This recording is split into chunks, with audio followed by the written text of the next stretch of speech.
How old were you when you first went over this? If it was 2 years ago, I was 16. When you first went to give a massage, it was just a massage? Just a massage. As you continued to go, did it escalate more? It escalated whenever he wanted. I said no for a very long time. I wouldn't let him put anything inside of me, and then one day he just did. So I didn't know what to think, and I, feel like, I don't know how to, I'm sorry. Take a deep breath. I can see it in your eyes already. Jeffrey's gonna get me. You guys realize that, right? He's gonna figure this out, and I'm not safe now. You understand that, right? I'm not safe. Disgraced financier Jeffrey Epstein is dead. It's the most twisted story of the decade. Jeffrey Epstein's a pedophile billionaire. A billionaire who has mysterious connections to the most powerful people in the world. Prince Andrew, Donald Trump, Bill Gates, Bill Clinton. This guy, he could get away with anything.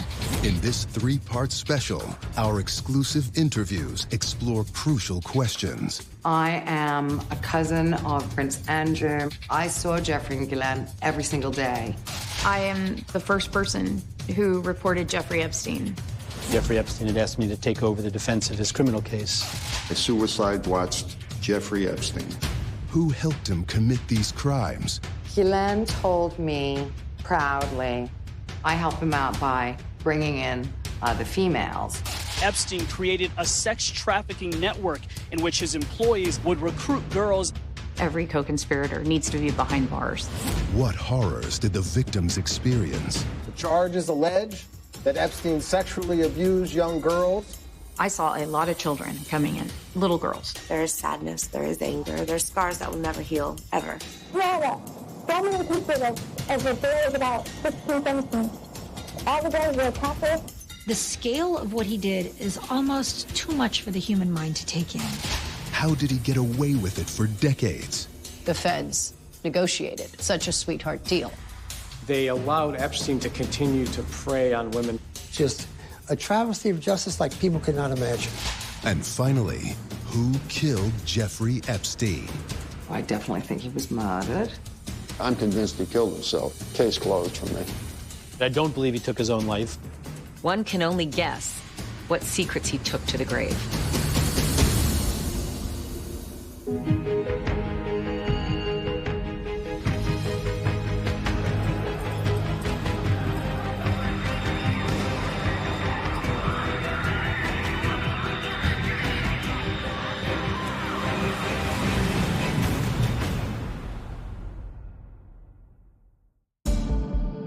The MCC, or the Metropolitan Correctional Center, is on the corner of Pearl Street and Park Row, which is located in Lower Manhattan. It's close to the epicenter of the financial industry, Wall Street. You would never know it's a jail. It's almost like a forgotten world. They house some of the most notorious criminals in the world. On the morning of August 10th, 2019, the guards at the MCC were starting to deliver the breakfasts to all of the prisoners who were on the 9th floor. And this particular unit was called the SHU, where they house all of the high-profile inmates. The SHU, the Special Housing Unit, which is a really nasty place to be because it's cold, it's noisy. There were mice everywhere and big water bugs. The guards approach the cell housing inmate number 763-18054. And they peer through the window. And what they see is nothing short of terrible. There's an inmate on his knees, motionless, and it appears that he's got a cloth noose tied around his neck. The man is none other than Jeffrey Epstein, 66-year-old financier and accused serial child molester. So they rush in and they got him loose. They were really freaking out because they knew they up. Mr. Epstein was non-responsive, and at that point, there's a radio call that goes out, an emergency alarm goes off. There's a medical response team to Mr. Epstein's cell. They immediately remove him from the cell and take him directly to the hospital. Doctors raced to save the life of the financier, who had been arrested just a month earlier by the New York Police Department and the FBI. On the day of the arrest, investigators serve a search warrant on Epstein's Upper East Side mansion. 9 East 71st Street is an extremely extravagant townhome. It's a massive place, one of the biggest in New York, valued at $77 million. It overlooks the Frick collection of art. Less than 45 seconds and you can be in Central Park. It has some very tall, 15 feet high oak doors, very thick. And the NYPD has a battering ram. They batter open those doors so they can effectuate a search warrant on those premises. Inside, they come across disgusting kind of things. They find troves of pictures of underage girls and nude pictures and possibly pictures with prominent people on them. They also find diamonds. If you're going to escape a country or you want to launder money, diamonds are your best friend. And they crack open a safe, and inside the safe they find a passport with his picture and a different name. It's actually an Austrian passport.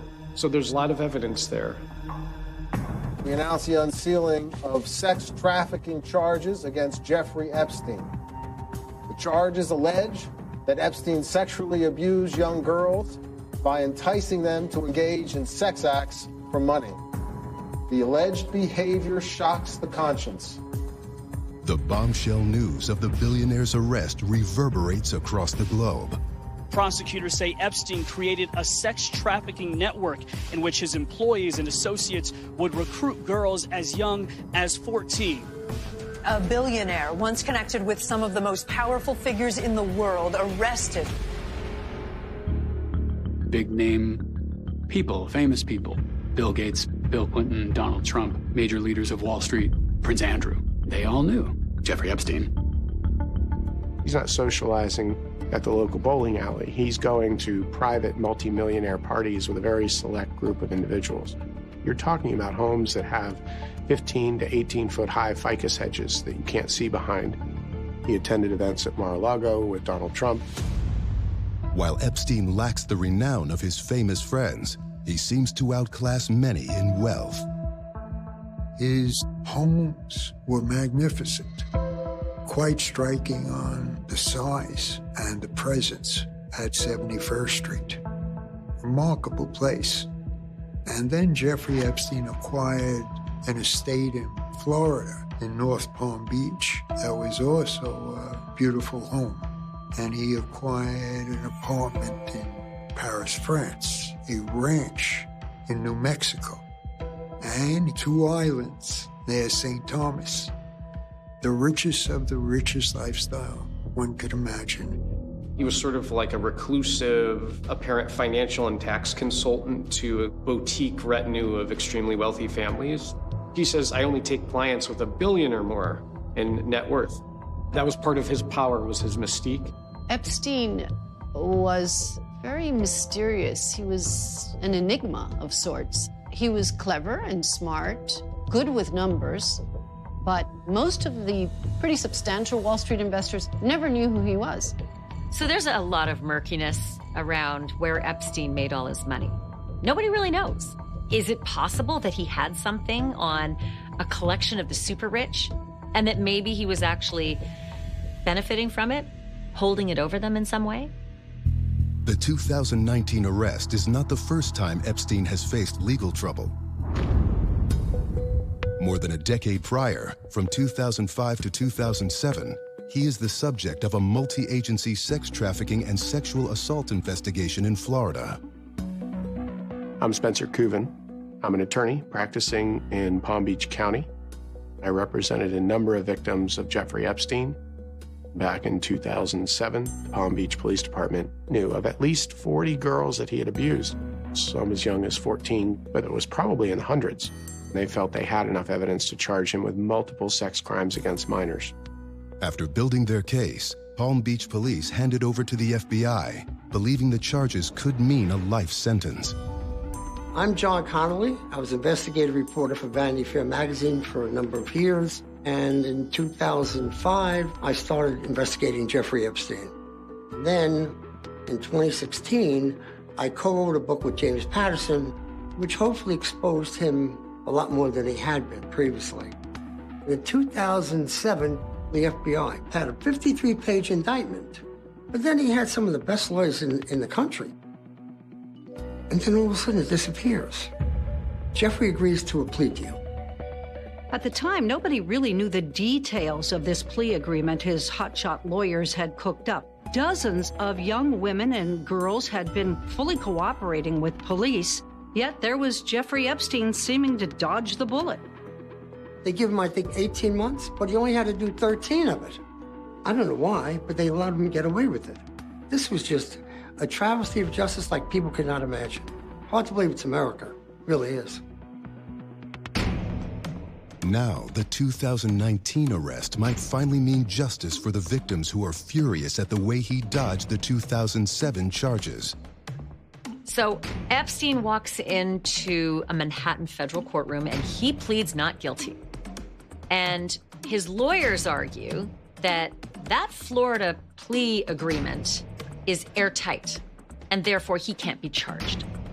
And now all of a sudden, all of his victims are starting to worry, is this guy actually gonna walk again? But just a month into his jail stay at MCC, he's found with a noose around his neck, barely clinging to life. They take him to a hospital, the New York Presbyterian Hospital downtown, where he's being wheeled out in a gurney with his hands cuffed and a ventilator mask across his face. But soon after, he is pronounced dead. He should have been safe there, but he wasn't. Did he commit suicide? Was he murdered? To be determined.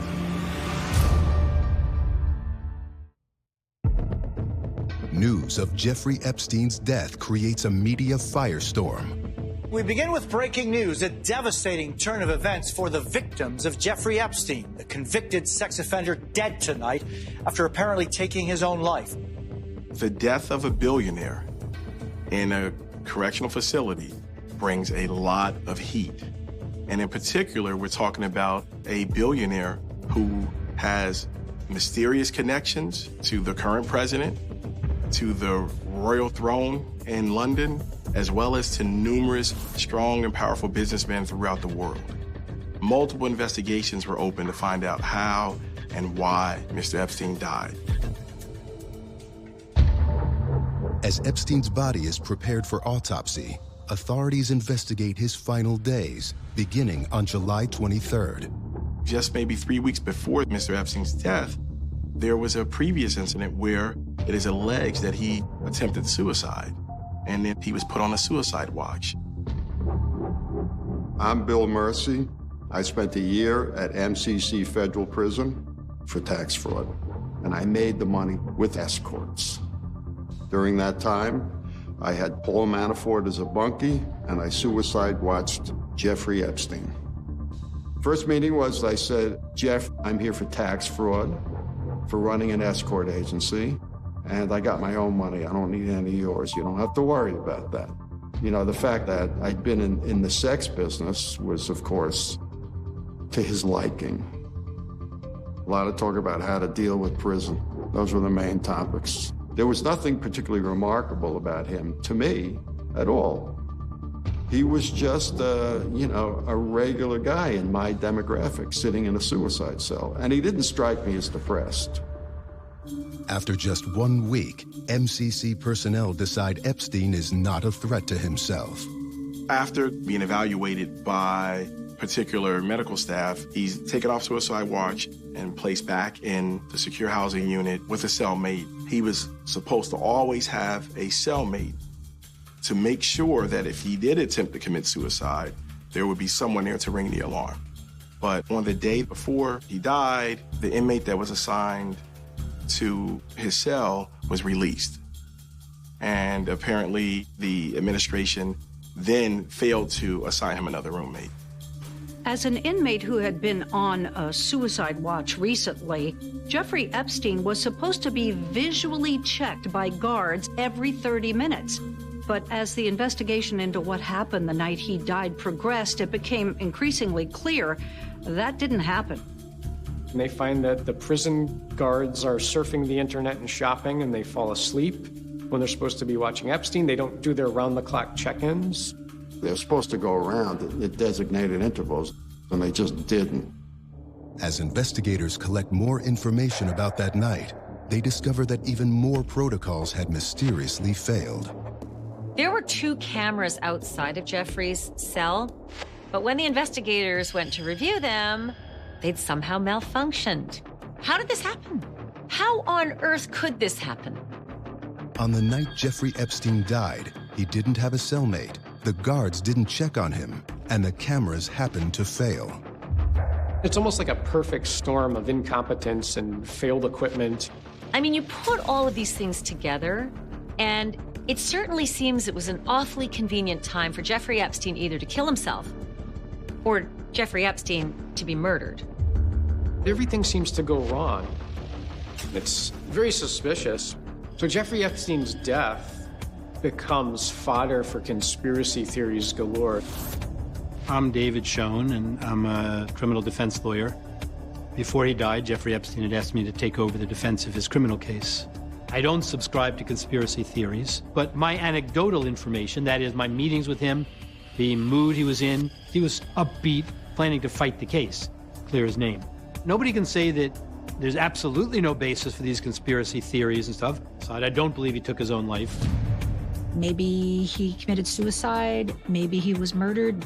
In the case of Epstein, I'm really open to all possibilities because so many crazy things happened during his life. Law enforcement's interest in Epstein begins far from where he died, in the sunny world of Florida.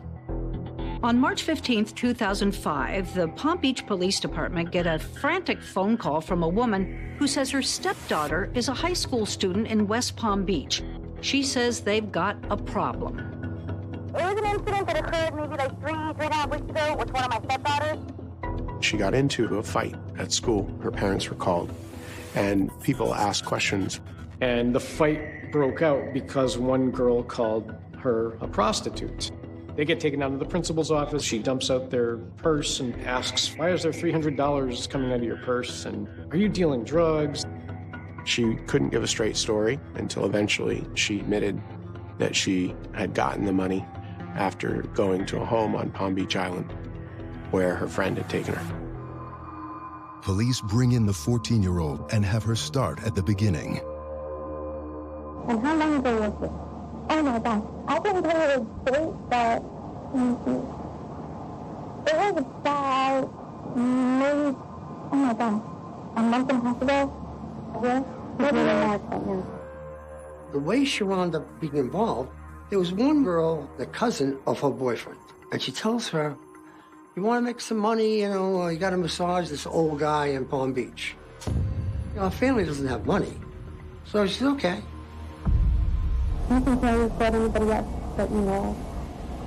Know that, she wanted me to bring my sister.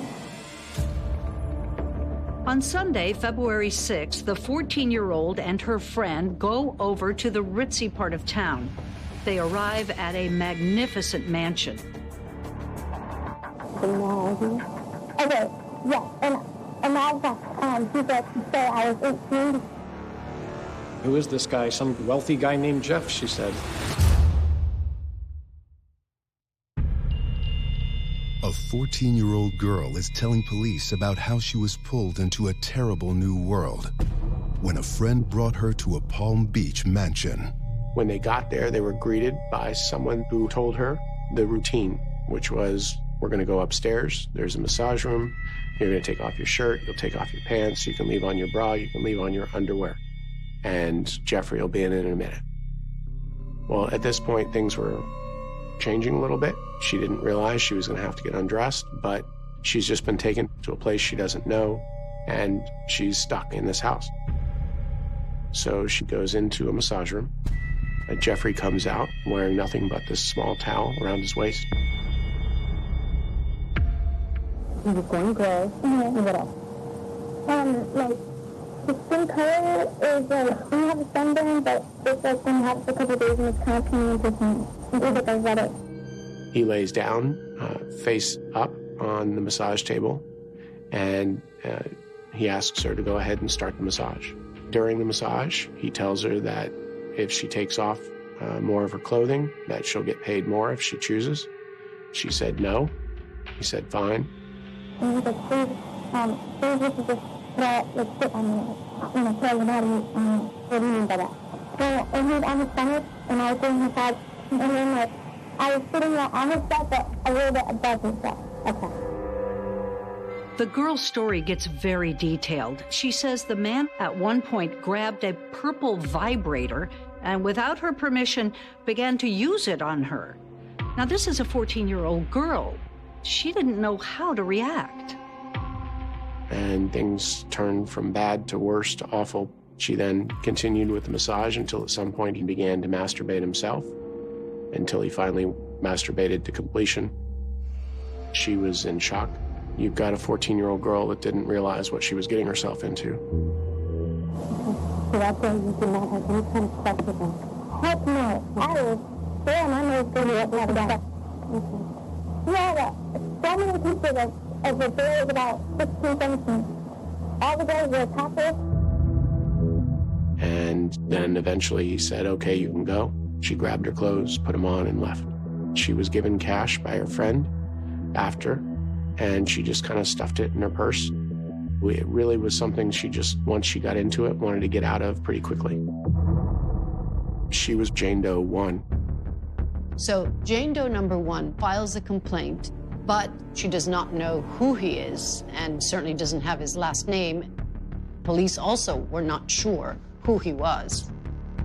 And the police are saying, we have enough probable cause, we really have to start looking into this guy. And she had an approximate idea of the address. They do a record search. They figure out, oh, it's this guy, Jeffrey Epstein. Let's look into him. And they start an investigation. They take every precaution. They know he's wealthy and powerful. As authorities dig in, they learn about the financier's early days. Jeffrey Epstein grew up near Coney Island in a gated community called Seagate. It's a Jewish-Italian neighborhood, and his parents were working class. His dad worked as a gardener and groundskeeper for the New York City Parks Department, and his mother was a homemaker, and then she took a job as like a secretary. He has a younger brother named Mark. When he was a child growing up, he's kind of like an aloof character, but he was extremely gifted. He started playing piano at the age of 5 and was a very proficient piano player. He skipped 3rd grade and then later 8th grade, and he graduated high school around the age of 16. And then he made it into a school called Cooper Union. Jeffrey Epstein studied in the School of Engineering there for 2 years. And he then also enrolls as a non-matriculating student at New York University and studies the mathematical biology of the heart and physiology. But he never graduated from either one of them. He never got a college degree, but he knew how to get over on people. Decades later, as Palm Beach police open a sex crimes case against Epstein, the shadowy financier earns a new nemesis. Jeffrey's problem was Chief Michael Ryder. Honest man, honest as day is long. As part of any investigation, Chief Ryder, at the time, he does a trash pull of Jeffrey Epstein's house to try and find some kind of corroborating evidence. When they pull Jeffrey Epstein's trash, they bring it back to the police department and essentially dump it out on a table and start to catalog what they have. They found numerous different items. They found message pads, they found notes, they found sex toys. Among the garbage, they discover one very important piece of evidence, a purple vibrator. The same thing that Jane Doe number 1 had described. So it certainly goes a long way to corroborating what she said.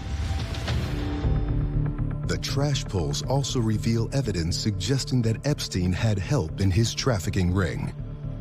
They find these notepads with names of young girls, messages from Jean-Luc Brunel, some of them in code that young girls were available if he wanted them. Jean-Luc Brunel is a French modeling scout. So it says something like, I found a Russian teacher for you. She's 2 times 8 meaning she's 16 years old. The lessons are free. You can have the first one today. And that's basically, he's got a Russian underage female that he's allowing Epstein to bring into his domain. And now they realize that this is way bigger than just one 14-year-old. Barry Krischer got involved, who was the prosecutor for Palm Beach County. Chief Ryder tells him he's got a big case coming up. He says, okay, and I'll back you all the way, and we'll take this and we'll put this guy away. And, well, the investigation takes off. And they interview girls all over Florida. But as police expand their investigation, Epstein begins to flex his influential muscles to try to kill it. Somehow, Epstein learns that there's an investigation and that this girl has been talking to them. So one of his minions calls a 14-year-old saying something along the lines of, those who keep their mouth shut will be rewarded, those who don't will be dealt with. As Palm Beach police expand their sex crimes investigation into secretive financier Jeffrey Epstein, a seasoned detective takes over. Joe Ricari is tough as nails, and he worked for a police chief who was just straight as an arrow. And he conducted this investigation in a way which anybody would be proud of. So Joe Ricari begins interviewing numerous young girls, who then lead him to more young girls, who then lead him to more young girls. This is a huge pyramid of young girls under the age of 18. Jeffrey Epstein wasn't going after girls from wealthy areas. He was searching for young women that $200 to $300 meant a lot. Some of these young girls lived in trailer parks, had broken homes. Some of them didn't even know where their next meals were coming from. A predator hunts for the weakest. Manipulation has been Epstein's hallmark since the early stages of his career. It's the 1970s. He is still living in New York. Dalton is a private school on the Upper East Side that caters to very wealthy families in New York. William Barr's father, Donald Barr, was the headmaster who likely hired Epstein in the spring of '74. He gets a job at this elite private school teaching math and physics, and Epstein doesn't even have a college degree. How weird is that? Like, who does that? But during his time there, he wooed and dazzled the parents, and he made a connection with Ace Greenberg. Ace Greenberg was the second most powerful man at Bear Stearns, which was an investment house in Manhattan. He and Epstein took a liking for one another. Ace Greenberg liked hiring what he called PSDs, poor, smart, and determined people. He had him come to Bear Stearns for an interview, and he asked him, do you know what a stock and a bond is? And Epstein said, no. Are you good at mathematics? He's like, yeah, I'm very good at mathematics. And Greenberg said, okay, I want you to come in and start on Monday. He worked in stock options and also advising wealthy clients on tax strategies, making a lot more money. And he did relatively well there within 4 years, and this is kind of unheard of. In 1980, he became a limited partner. So, I mean, he dazzled people. But in 1981, Epstein's meteoric rise hits a snag. The Securities and Exchange Commission begins an insider trading investigation of Bear Stearns employees.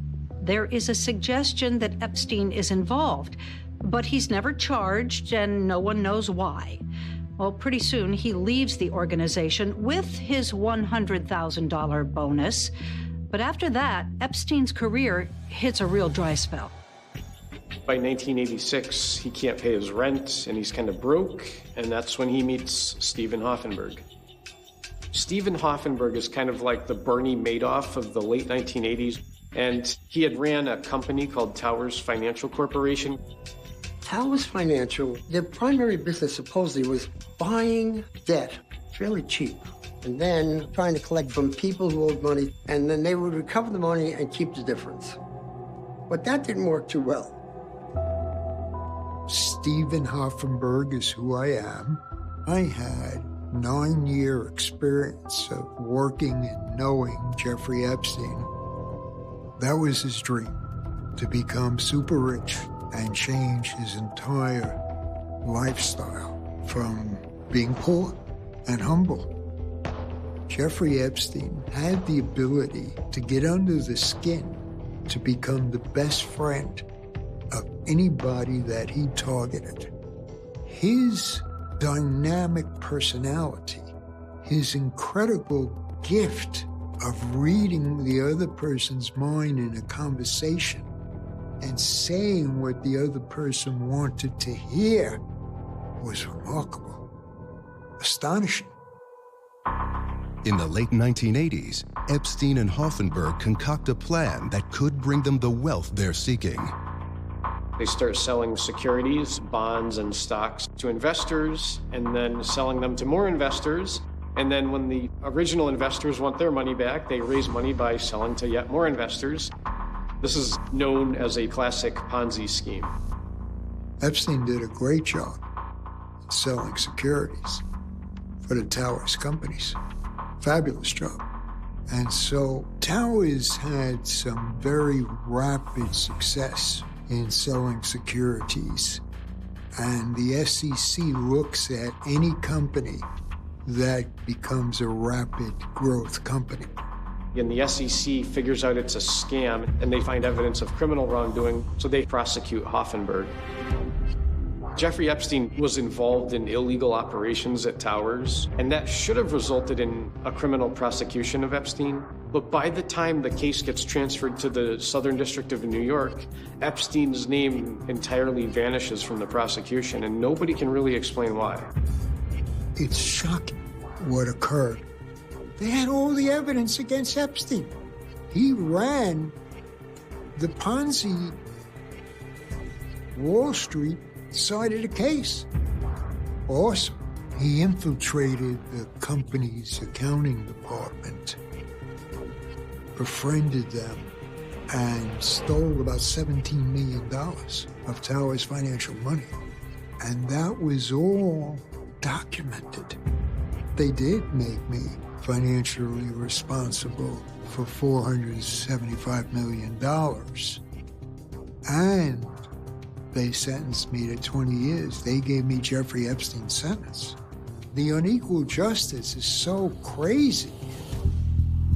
So once again, he avoids criminal liability, and people are wondering, how on earth does this guy manipulate himself out of every single moment of trouble? Nearly a decade later, Palm Beach police are also finding it difficult to bring the elusive financier to justice. Then, in September 2005, their case gets a surprising jolt. He asked me to ask my parents to emancipate me so I could live with him. As like a girlfriend? Sexually, whatever you want to call it.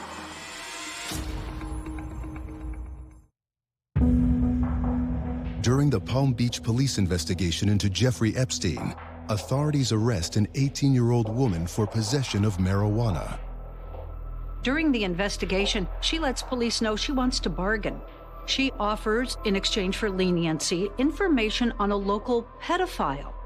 She tells a story of having been recruited by a high school friend and visiting Jeffrey Epstein's mansion for many years. All right. And this was a year and a half ago, correct? Maybe 2. I'm not sure. I didn't really keep track. How old were you when you first went over there? If it was 2 years ago, I was 16. Okay. When you first went to give a massage, you explained that it was just a massage? Just a massage. How were you brought to Jeffrey? I was brought into the one bathroom, the massage bathroom with the steam shower, and waiting on the couch in the bathroom. And Jeffrey comes up and he's like, "Hey, I'm Jeffrey." At first, this teenager says that she was pretty put off by the things that Jeffrey Epstein was asking her to do. But like any pedophile, there's a lot of grooming that goes on, and eventually she got kind of used to it, no matter how perverse his requests. Who were you introduced to?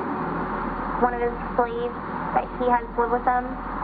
And when I say slaves, like one of the girls that he bought to like have sex with him. She finally consented to some sex acts, but she made it very, very clear to him that there was to be no intercourse with Jeffrey. He asked me to have sex with him, and I was just like, no, definitely not. I was like, I'll let you touch me, but I'm not going to do that. And one of the things she said is that he had a particular characteristic with respect to his genitalia. He has some sort of birth defect. on his thing.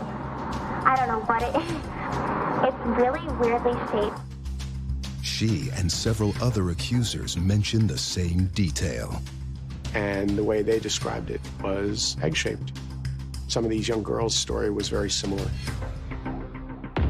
One day at Epstein's mansion, the billionaire crosses the line. I wouldn't let him put anything inside of me, and then one day he just did. And that's when Jeffrey inserted his penis into a vagina, which he was never supposed to do. He gave her an extra $1,000 that day. Like, would you consider that to be rape, what he did? When he put himself inside you without permission, forcibly. I didn't say yes or anything. He just, like, I was standing up, and the table is about, like, my hip length. He just pushed me down. That is a crime. Okay. That is a crime. Jeffrey's gonna get me. You guys realize that, right? He's gonna figure this out, and he's gonna... I'm not safe now. You understand that, right? I'm not safe. Detectives realize she's probably right, and they give her police protection. Her account is very important. Not only does it corroborate what other young girls and women have told them, it elevates it to a whole new level. She is describing rape of an underage teenager by a 50-year-old man. Reportedly, there is only one known on-the-record interview with Jeffrey Epstein. It was done in 2003 with the journalist David Bank. In it, Epstein shared some revealing thoughts about his life and work. I realize what I am. I'm very comfortable in my own skin. So I'm free to follow my own personality on my own island or on my own ranch. I can think the thoughts I want to think. I can do the work I want to do, and I'm free to explore as I see fit. Detective Joe Carey goes to his chief, and they agree to execute a search warrant on the home. When the search warrant's executed, they go into the house and start to find materials like message pads, phone books. But what they also find is that security cameras from inside the house have been removed. Locations where there used to be computer CPU units are now gone. So clearly, Jeffrey had someone that had told him ahead of time that there was going to be a search warrant. Epstein is not at home. Epstein is actually traveling when the search warrant was filed and executed. What I think they came to look for, they never found. Even though there is a lack of really good evidence, they did spot one thing that was really, really significant, and that was a pink and green couch in the master bathroom. A lot of the victims had mentioned that couch, and so that piece of evidence went a long way to corroborating their accounts. Once again, it seems Epstein somehow knew what police were doing and dodged. Still, Chief Ryder and Detective Recarey believed their case remained solid. They wanted Epstein charged, and they felt they had enough evidence to charge him with multiple sex crimes against minors. That probable cause affidavit then went to Barry Krischer, who was in charge of the state's attorney's office back at that time. And it was then up to Barry Krischer to decide what charges to ultimately file, if any, against Jeffrey Epstein. We know now, we didn't know then, that once Jeffrey Epstein knew he was the subject of an investigation, he hired multiple high-profile attorneys. And he hired Roy Black from Miami. He hired Alan Dershowitz from Boston. I mean, Alan Dershowitz, it doesn't get any more high-profile than that. He's got a roster of some of the most wealthy and powerful clients. O.J. Simpson, Mike Tyson, Klaus von Bülow, Donald Trump. Epstein's legal team dispatches an army of private investigators. They hired private investigators to follow some of the young girls, including my clients. They would interview ex-boyfriends and ask about what positions they had sex in, who they did it with, and whether or not this young girl had had an abortion. Alan Dershowitz started searching out all of these young girls' public profiles online. Anything that they posted, any comments they made, they did whatever it took to absolutely intimidate, embarrass, and try to pressure these young girls into dropping their claims. And then Dershowitz and his crew gave all of that information to the state's attorney's office in an attempt to try and discredit these young girls. and convince Barry Krischer not to file charges, serious charges against Epstein. This pressure tactic back then, sadly, it intimidated a lot of these young girls such that they clammed up and didn't want to talk. Chief Ryder and Joe Ricari in Palm Beach were incredibly upset at how things were being handled. They felt that the ball was being dropped. They felt that Barry Krischer wasn't taking them seriously. They weren't getting their phone calls returned, and Chief Ryder breaks rank and writes a letter to the state attorney saying, "What's going on here? You're not taking my calls. I think maybe you should even recuse yourself from the case." Reportedly, Krischer never replies to Ryder's missive. Barry Krischer, instead of filing charges, he decided to bring it to a grand jury. When a prosecutor takes a case to a grand jury, everything is secret, and no one really knows what kind of case is being presented. Inside the room is the prosecutor, any witnesses he or she wants to call, and the jury. There's no defendant, there's no defense attorneys, and more importantly, there's no press. The grand jury convenes in July 2006. Despite the alleged intimidation tactics, multiple victims are still willing to testify. Yet Krischer declines to call most of them. Krischer only called one, and that was the 14-year-old. He had the witnesses Chief Ryder and his team had put together, who was supposed to testify. You only called one? No. Somewhere along the line, somebody got to Krischer. Usually in a grand jury, the prosecution is trying to get the jury to indict. Not so in this case. Krischer has instructed his underlings to question one 14-year-old accuser, and things get embarrassing. She's asked about her sex life and her drinking. These are questions a cunning defense attorney would usually ask, but here it is, the prosecution smearing their own witness. This young girl gets blindsided. She goes there and they start asking all these terrible questions. The prosecutors were buying into the defense's story. They were buying the sexual perpetrator's story about these young girls. One single misdemeanor charge is the final outcome of the grand jury. The maximum sentence on that one charge? 60 days in jail. I mean, it's just a travesty. But as far as I'm concerned, the fix was it. The investigation was done properly until Barry Krischer got involved. Was he trying to hide something? I don't know. But when you agree to do an investigation and prosecute, and then you don't, something is wrong.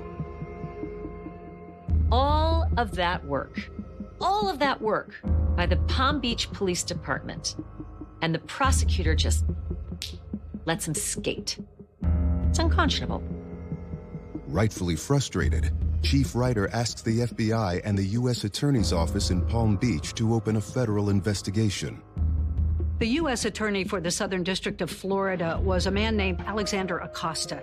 Now, this is a guy who had cut his teeth on prosecuting Cali and Medellin drug cartels. He seemed like just the guy to take on Jeffrey Epstein and finally get some justice for these young girls.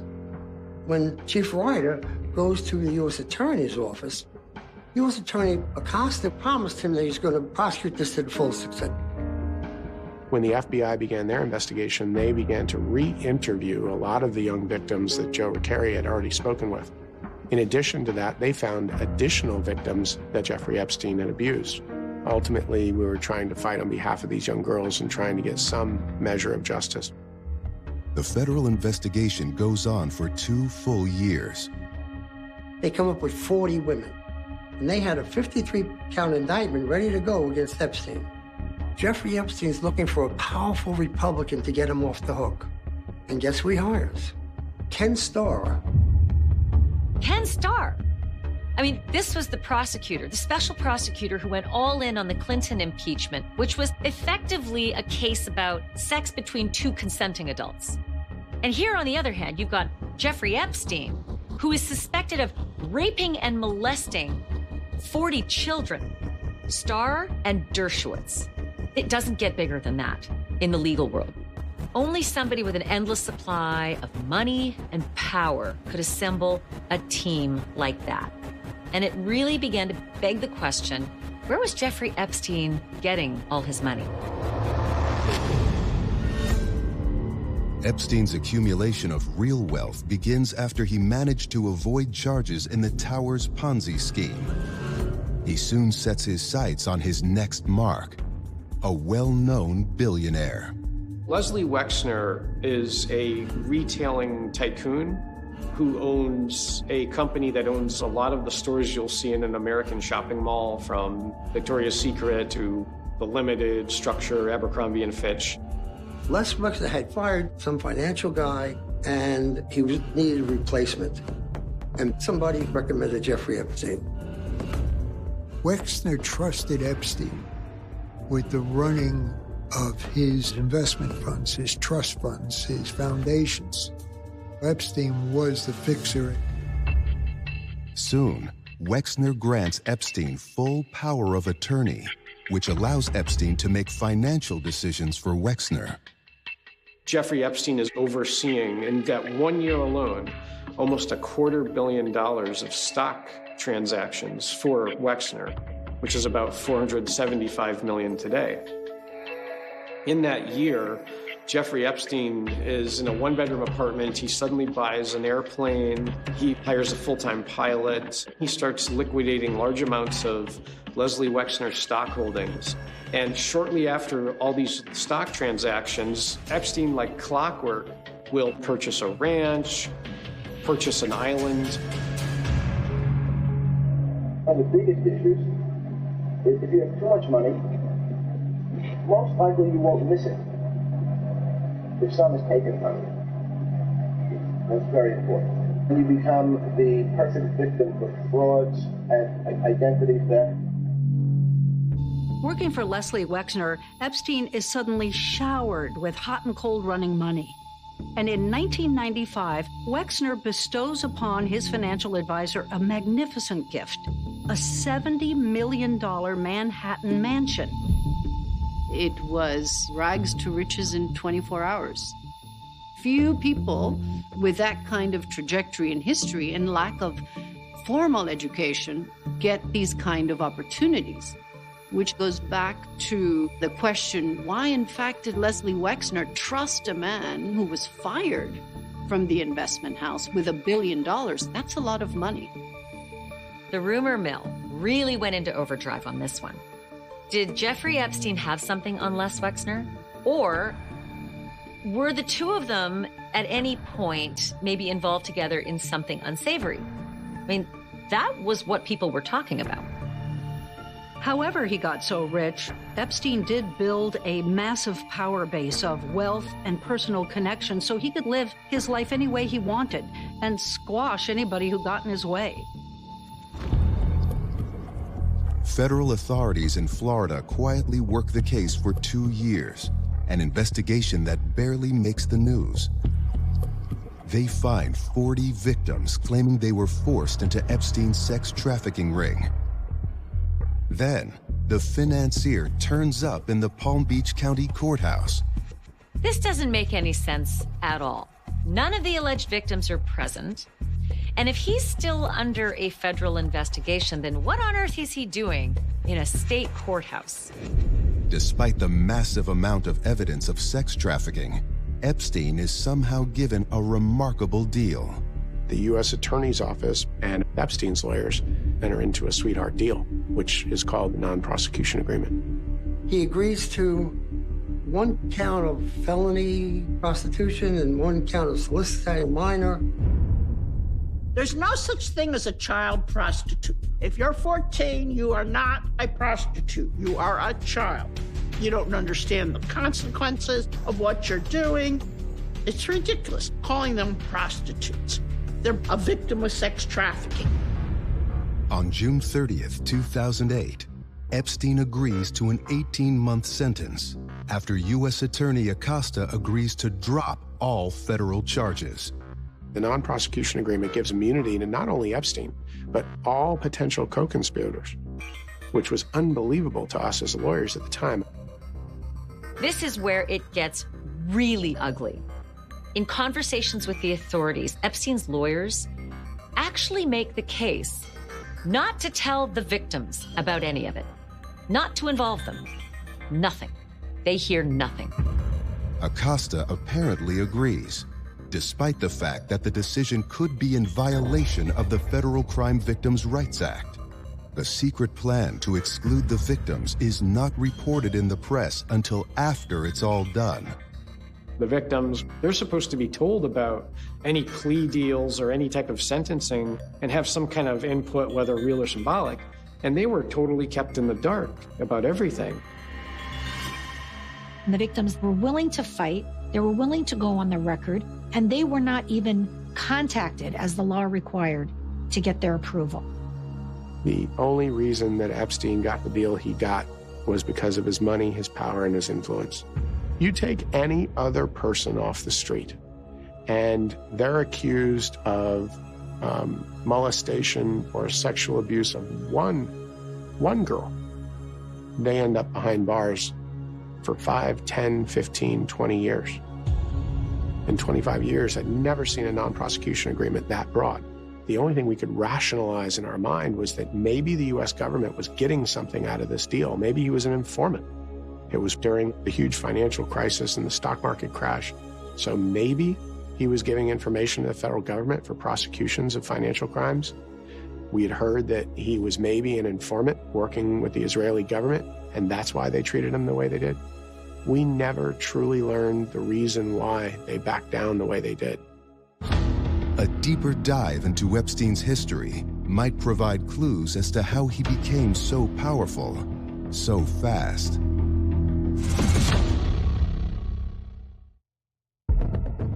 Jeffrey Epstein's unusual meteoric rise has made him rich. But the boy from Coney Island doesn't exactly fit in with the high society crowd. He was always just trying to build himself up. Jeffrey Epstein was definitely insecure.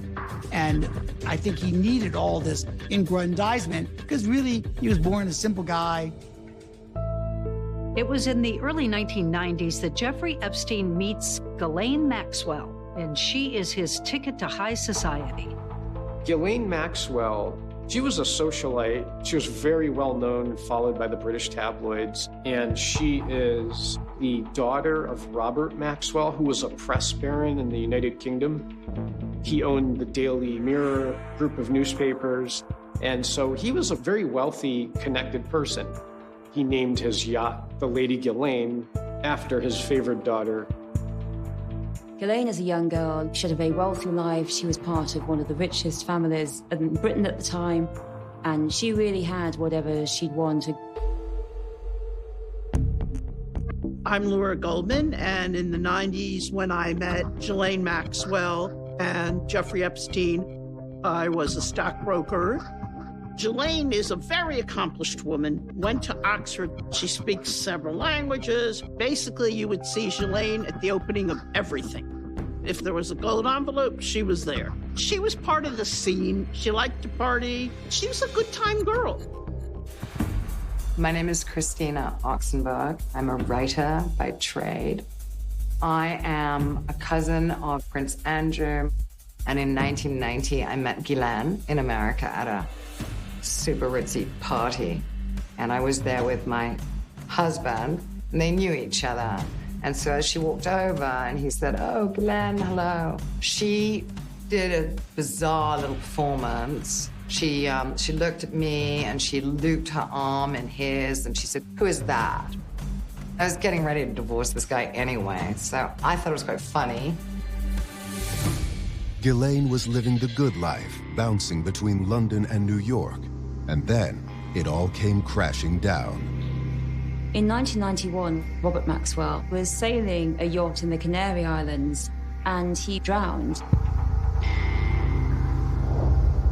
His body was found by the Spanish Navy, and there's conflicting information about exactly how he died.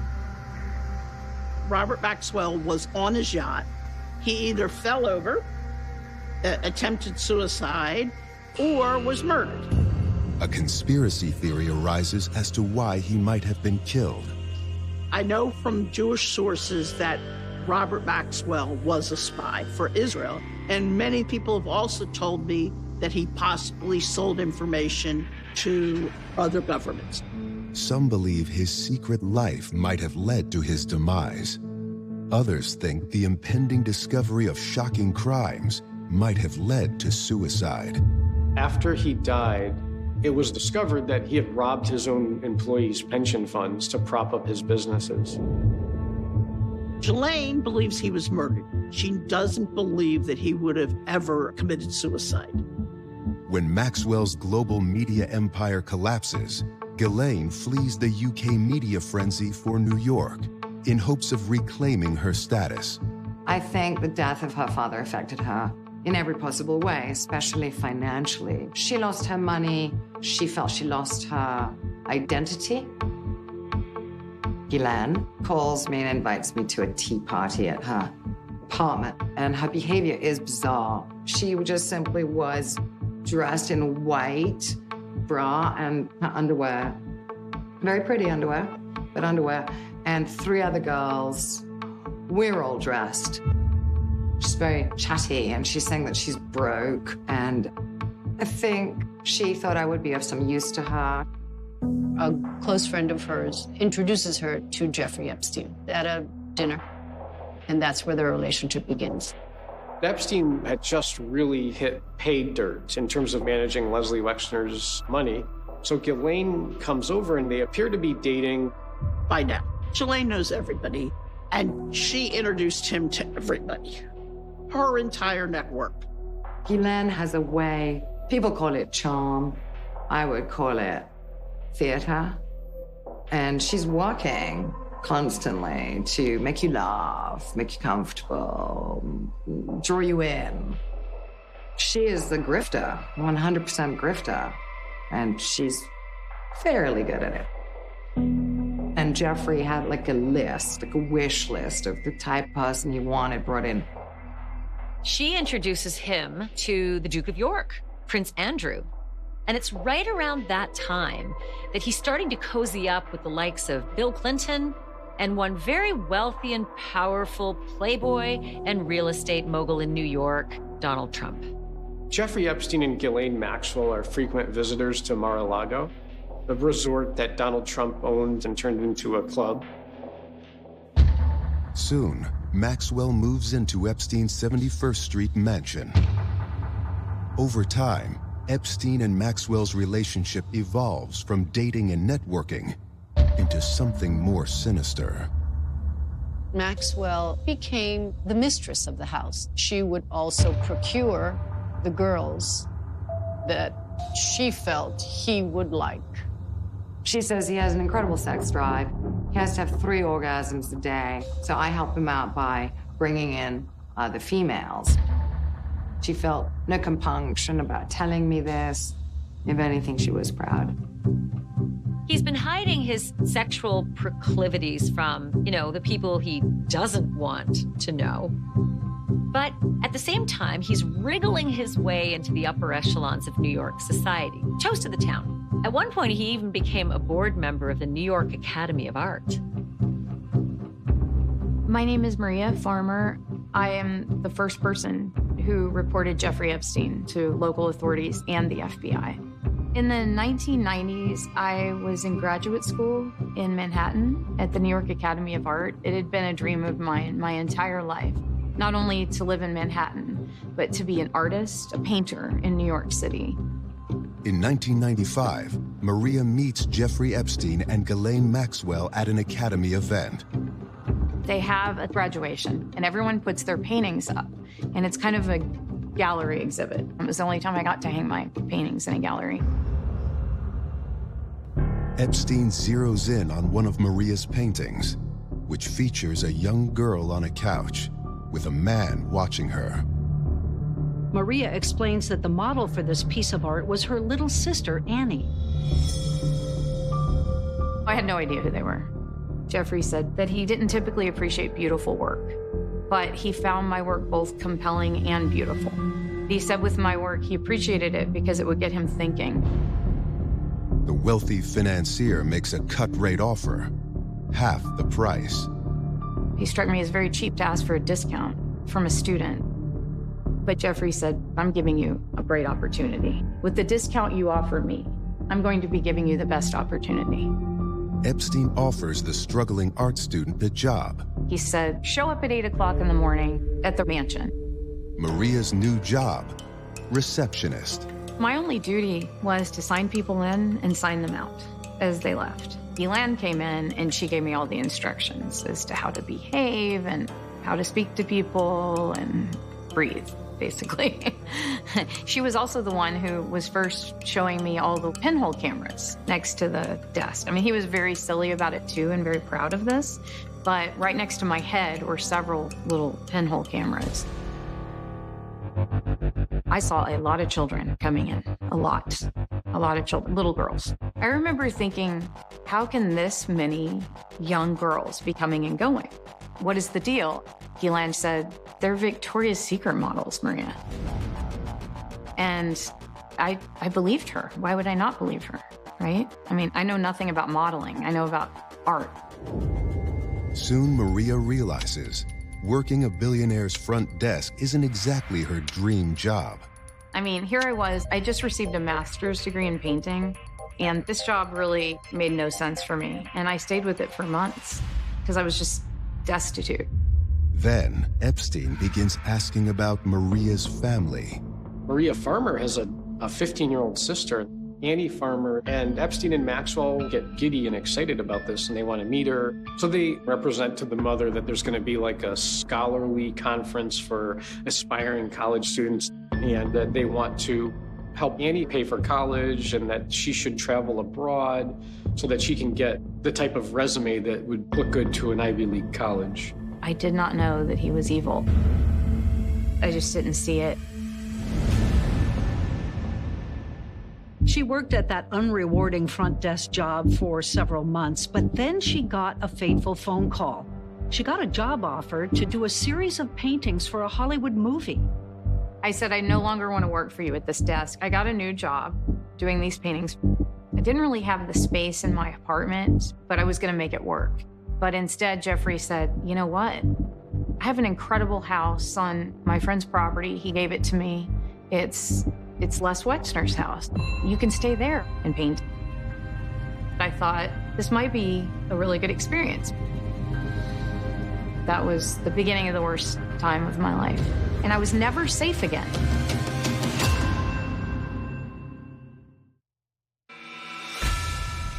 In the summer of 1996, Maria Farmer sets up her art studio at an Epstein home nestled on the property of Les Wexner, the billionaire CEO of L Brands and Victoria's Secret. Jeffrey said, this is where the Victoria's Secret models stay, totally safe and beautiful.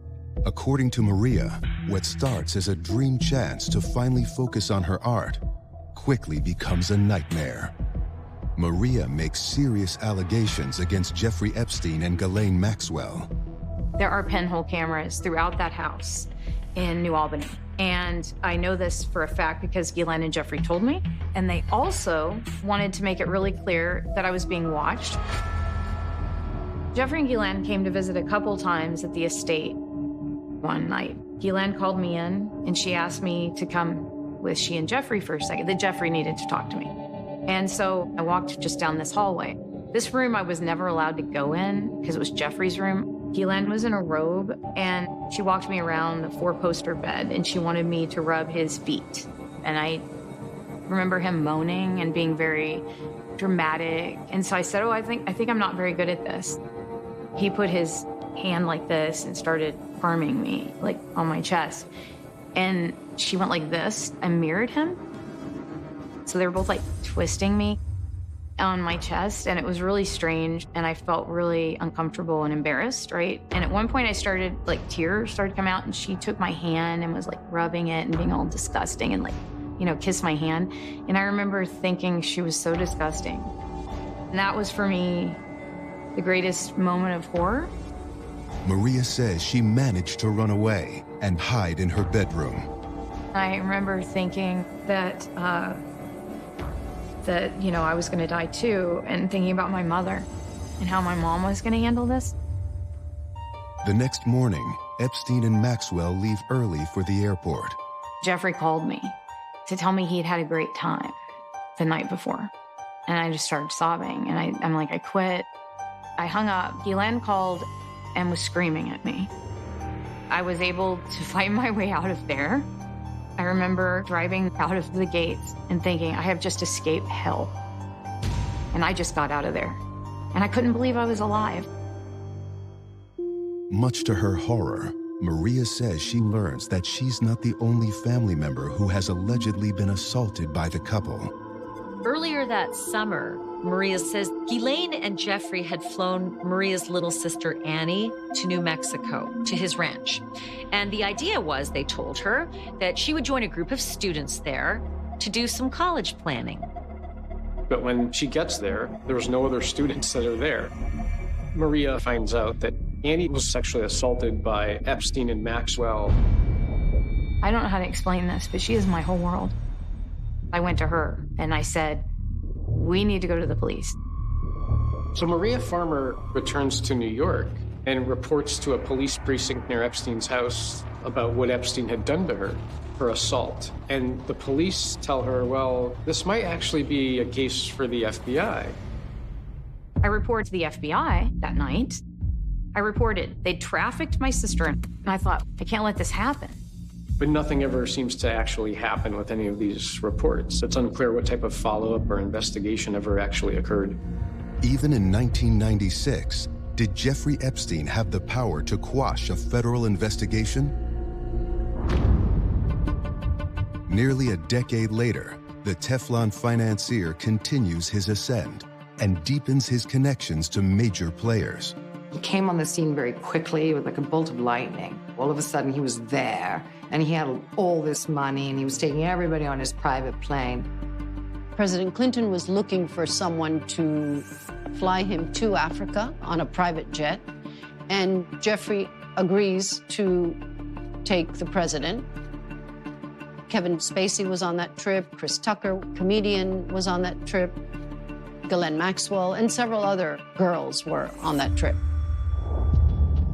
In 2002, the editor of Vanity Fair, Graydon Carter, is intrigued with Jeffrey Epstein. He wants to know, who is this guy and how did he make all this money?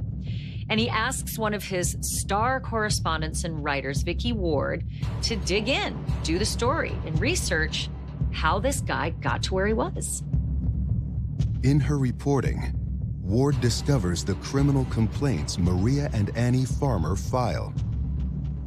Vanity Fair contacted me, and they really, really wanted to do an article about Jeffrey Epstein, and they knew everything. Vicky Ward knew everything that had happened to me. She knew all the bad things. She knew enough to know this was a very dangerous man. And she knew that he had harmed my sister, who was 16. When Vicky Ward was working on her story, I guess she had asked Jeffrey about Maria Farmer and her sister, and that's when Jeffrey went full blast to try and stop the story. Jeffrey somehow got into Vanity Fair's office one day, and it was unnerving, to say the least. Vicky was pregnant when she was doing the story with twins, and he said he was going to put a curse on her. It frightened her for whatever reason. In the end, Epstein's campaign to drop Maria and Annie Farmer from the article works. Jeffrey said to Graydon, take out the women. And Graydon did. I wouldn't have, but Graydon did. I gave up everything for the truth. All I wanted was for people to know the truth. And I found that most people do not want to hear the truth in this case. I remember thinking that this guy, he could get away with anything. Now, Maria is terrified. She leaves New York, leaves the art world, and goes into hiding. It'll be another decade before her voice is heard. But for Jeffrey Epstein, he's just getting started. Jeffrey Epstein begins his 18-month sentence as part of the sweetheart deal his lawyers made with U.S. Attorney Alexander Acosta. He's allowed out on work release during the day to go to an office where we now know he's meeting with other people on his staff, which included young girls. And then he goes back to sleep at the jail at night. This convicted child sex offender is still being granted access to young girls, all while he's supposed to be in prison serving a sentence. It's like it was just business as usual for Jeffrey Epstein. I mean, this was not hard time. No. In July 2009, Epstein is released early on good behavior. Once his sentence is over, he's secreted out of jail, no one knows about it, and he gets to go home. His lawyers work to reduce his legal restrictions. They argued that Jeffrey shouldn't be put on the sexual offender list. I was there in court. And the judge came out and said, "Are you kidding me?" I mean, thank God it was a legitimate judge, but how could you? It was later discovered that Mr. Epstein continued molesting young girls even after he was allowed out of jail here in South Florida, and that there were additional victims up in the New York area. The federal government should have charged Epstein with, at the time, sex trafficking, and by not doing so, they allowed Epstein to continue to prey on women for another 12 years. Since Epstein was not held accountable in criminal court, some of his victims turned to the civil courts in search of justice. Several of the attorneys representing the victims begin to file civil cases against Epstein for restitution on behalf of their clients. I wanted Epstein to know that despite his wealth, despite his power, despite who he felt he held influence over, I didn't care. I didn't care who he was. He wasn't going to intimidate me, and I was going to ask him the most personal, embarrassing question I could possibly think of. Would you raise your right hand, please? Yes. Do you solemnly swear the testimony you're about to give will be the truth, the whole truth, and nothing but the truth, so help you God? Yes, I do. Could you please give us your name? Jeffrey Epstein. Is it true, sir, that you have what's been described as an egg-shaped penis? The deposition is adjourned. My hope was the question alone would get him upset, that he'd slip up. He'd get mad at me. He essentially pled the fifth to every question that was asked of him. Leslie Wexner fires him formally, but Epstein's already made enough money and has all the contacts in the world he needed. And so he begins to fix his reputation. My name is R. Corey Hay. I am a publicist and columnist and reporter in New York City. So I wear a couple different hats. The publicist is brought in to tell the story of the client. So it's about repairing your reputation if it's repairable. As a gossip columnist, I've always had my ear to the ground, so to speak. So I would hear odd stories about Jeffrey. Epstein reaches out to Hay, seeking advice. I would never have worked for Jeffrey Epstein. I only went to see that house, to put on my reporter's hat and get a story. On the first visit, we walked out of the office and up some stairs and back to a very grand baronial room.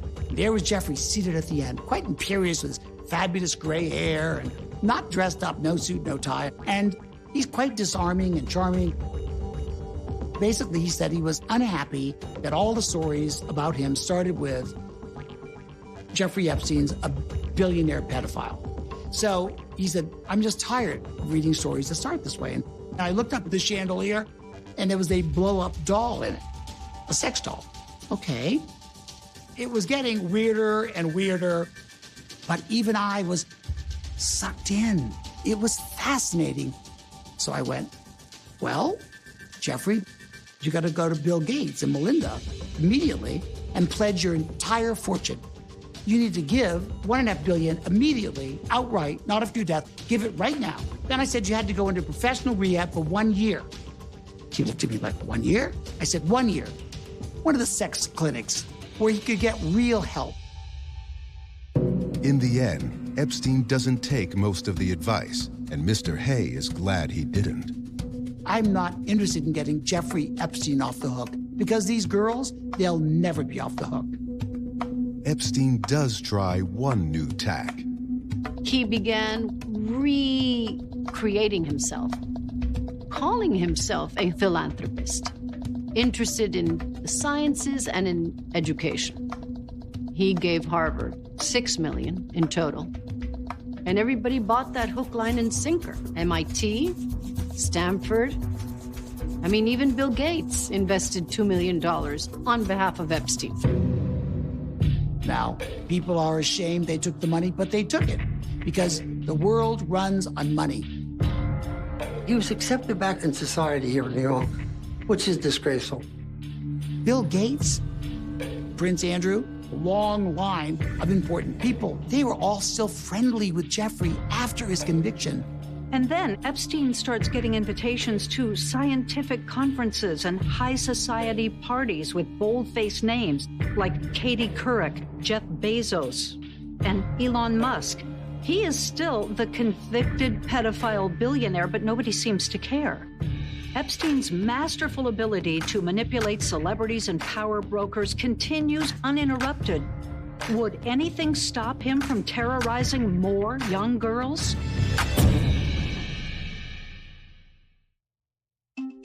When Jeffrey Epstein reemerges onto the New York social scene, he quickly reconnects with a powerful old friend, His Royal Highness, Prince Andrew. Jeffrey's out a year or so. He's in New York, and he and Prince Andrew are caught strolling around Central Park. Not a good look. Prince Andrew in the late 80s was really seen as a party boy. Tabloids called him Randy Andy, someone who was a womanizer. You know, he said he was loved beautiful women and had a lot of girlfriends, had a lot of dates, had a lot of parties. And I think under it all was really the expectation of Andrew that women would fall at his feet, that women would see him and be absolutely fascinated by him. We know that Ghislaine introduced Epstein to Prince Andrew not long after she arrived in New York City, and that they started spending more and more time together, Epstein and Prince Andrew, in the early 2000s. And we start to see Epstein being invited to royal parties and royal properties. Jeffrey Epstein was really introduced to the British public in 2010 with a bang. That was really shocking because what was Andrew doing walking with this convicted pedophile in New York City?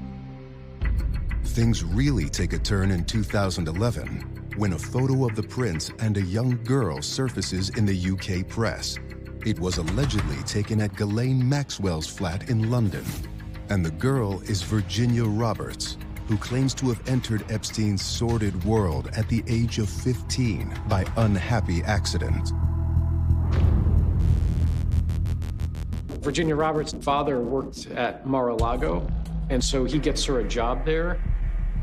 So Ghislaine and Epstein are having lunch at Mar-a-Lago, and Ghislaine walks into the ladies' room, and Virginia Roberts is the bathroom attendant, working part-time. So Maxwell's like, oh, wow, are you interested in massage? I know this wealthy man who, he might actually pay for you to be trained as a masseuse. And Virginia Roberts is like, wow, this is great. I could get like a professional license. So Ghislaine then introduces her to Epstein that afternoon. Virginia says she agreed to meet Maxwell and Epstein at his Palm Beach mansion the same day. Virginia Roberts' father dropped her off there. It was his understanding that Ghislaine Maxwell would be kind of like chaperoning and overseeing his daughter. And so when Virginia goes up, she's a little bit weirded out by like, why is this guy laying in a towel? And she's like, okay, must be how massage therapy as a profession it works. It's Maxwell is basically massaging Epstein and showing her, do it like this, rub him like this. And then Epstein at some point flips over and she is sexually assaulted, and Maxwell is there the whole time. And at the end, they pay her a couple $100 and say, you did great, and when can you come back?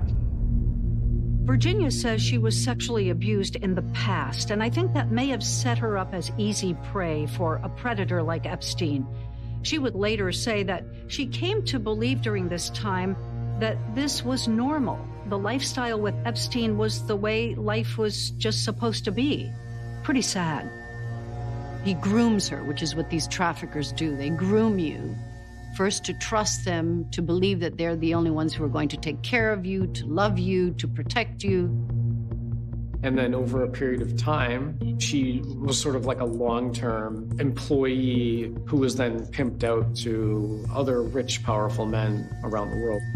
He begins to loan her out to his rich male friends. And so one of them happens to be, according to Virginia, Prince Andrew. Jeffrey Epstein's plane was nicknamed the Lolita Express, named after Nabokov's famous novel Lolita, in which a college professor has sex with a 12-year-old girl. Photos of the plane's luxurious interior were taken when the Lolita Express was put up for sale. They later surfaced in the tabloids. Ghislaine told me proudly the private plane that she and Jeffrey Epstein used was wired for audio and video. She was more than hinting that the purpose of this was blackmail to insulate themselves, to protect themselves. I bet Jeffrey saved the videotapes because he enjoyed looking at them. He was probably a voyeur. He was clearly a pervert. And then, of course, there was that backup. You could use those tapes as leverage if you got in trouble. But at some point, I think it was March of 2001, this is a series of flights into Europe that Virginia Roberts is on Epstein's plane. And one of the flights lands at London's Luton Airport. According to Virginia, Ghislaine Maxwell takes her out shopping, dresses her up. And it's like, oh, you're going to meet a prince tonight. And then we get in the car, and Ghislaine tells me in the car that I have to do what I do for Jeffrey for Prince Andrew. And that's when I learned what was going to happen. And to Virginia Roberts, she's like, oh my God, even these royal people are just as sick and depraved as he is. But she basically goes out dancing with him. When we went to Club Tramp, and he danced with me, and he sweats a lot, and he smells funny. And that's the very first time I met him. And that's right before I was abused by him. My client is a London woman who recalls seeing Prince Andrew and Virginia Roberts together at that London nightclub in 2001, just as Virginia Roberts says. Prince Andrew was smiling, happy, having a great time. Virginia was not. Virginia looked very sullen and quiet. According to Virginia's legal filings, on Epstein's order, she had sex with the prince. You cannot say no to these people. And of course, there is sadness, there is anger, there's scars that will never heal, ever. You're not even acknowledged as being alive or there or important or cared for or worried about in any way. None of those human emotions were attached to me when I was trafficked to Prince Andrew. Prince Andrew denies all of these allegations, but Virginia Roberts also states in legal filings that she's had sexual encounters with other associates of Jeffrey Epstein's. One of the most notable, Alan Dershowitz.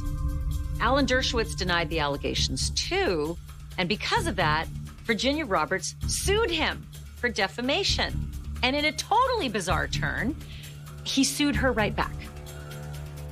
Did you ever see Mr. Epstein with underage girls? No. Oh, no. If I had ever seen Jeffrey Epstein in any inappropriate situation with an underage girl, I would have terminated my relationship and turned him in. No way. This is a woman with a long, long record of lying for money. I was always disgusted that there were so many people involved. It was the elite of the world. It was people who run the world. It was the most powerful people in the world. Finally, after 3 years of alleged abuse, Virginia manages to escape Epstein's grasp. Epstein had proposed to her that she give him a child. And so he sends her to Thailand to bring back a 12-year-old. Virginia goes to Thailand, but the thought of procuring a 12-year-old girl for Epstein gives her the strength to escape. She meets this young man, and they fall in love instantly, and they instantly marry. And she calls Epstein from Thailand and says, I'm never coming back. For a number of years, she went into hiding until she received a phone call from the FBI. The FBI approached Virginia Roberts concerning Epstein when they were doing their investigation, and she handed over the photograph to the FBI. Virginia files a defamation suit against Ghislaine Maxwell and a civil suit seeking damages against her as well. Despite battling numerous civil suits from victims following his release from jail, Jeffrey Epstein manages to fade from public view until a series of events in 2017 plunges him back into the spotlight. The nominee for Secretary of the Department of Labor will be Mr. Alex Acosta. Acosta's appointment piques the interest of an investigative reporter from the Miami Herald, Julie K. Brown. Julie had been a champion in reporting on women's issues, and she was definitely aware of Jeffrey Epstein and the sweetheart deal that Acosta had signed off on in Florida back in 2007. You got to put this in perspective with respect to the time. So you're looking at 2007. This was a time and an age where the Me Too movement didn't exist. You know, Bill Cosby was still America's dad.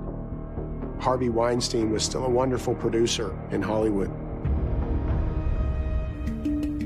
Outraged by the NPA and empowered by the recent Me Too movement, Julie Brown embarks on her own investigation of Epstein's sex trafficking charges. She got the entire unredacted Palm Beach Police Department file on Jeffrey Epstein. She also got statements from the witnesses that no one had ever seen before because they'd been under court seal. Yeah, I had been just curious about where are these girls now and what do they think about this deal? I mean, and how did this affect their lives? Brown tracks down over 60 victims, including many who had interviewed with Palm Beach police earlier. About 5 minutes into it, he took the towel off and started pleasing himself, which I was very uncomfortable with, and I thought I was going to die. Brown compiles her research into a comprehensive 3-part series for the Miami Herald in November 2018. It's an explosive investigative series by the Miami Herald. The title is Perversion of Justice. While the 2007 Palm Beach investigation really, for the most part, flew under the radar of the national press, Julie's reporting on Epstein's crimes and then that subsequent sweetheart deal, well, that ignited a powder keg in 2018. The attention prompts the FBI to reopen its investigation, compile evidence and witness testimony, and this time, act.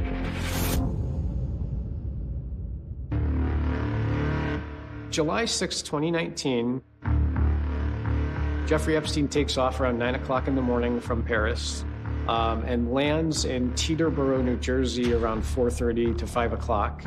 It's at that point that his life changes. An NYPD FBI joint task force has a clandestine operation set up at the airport by surprise.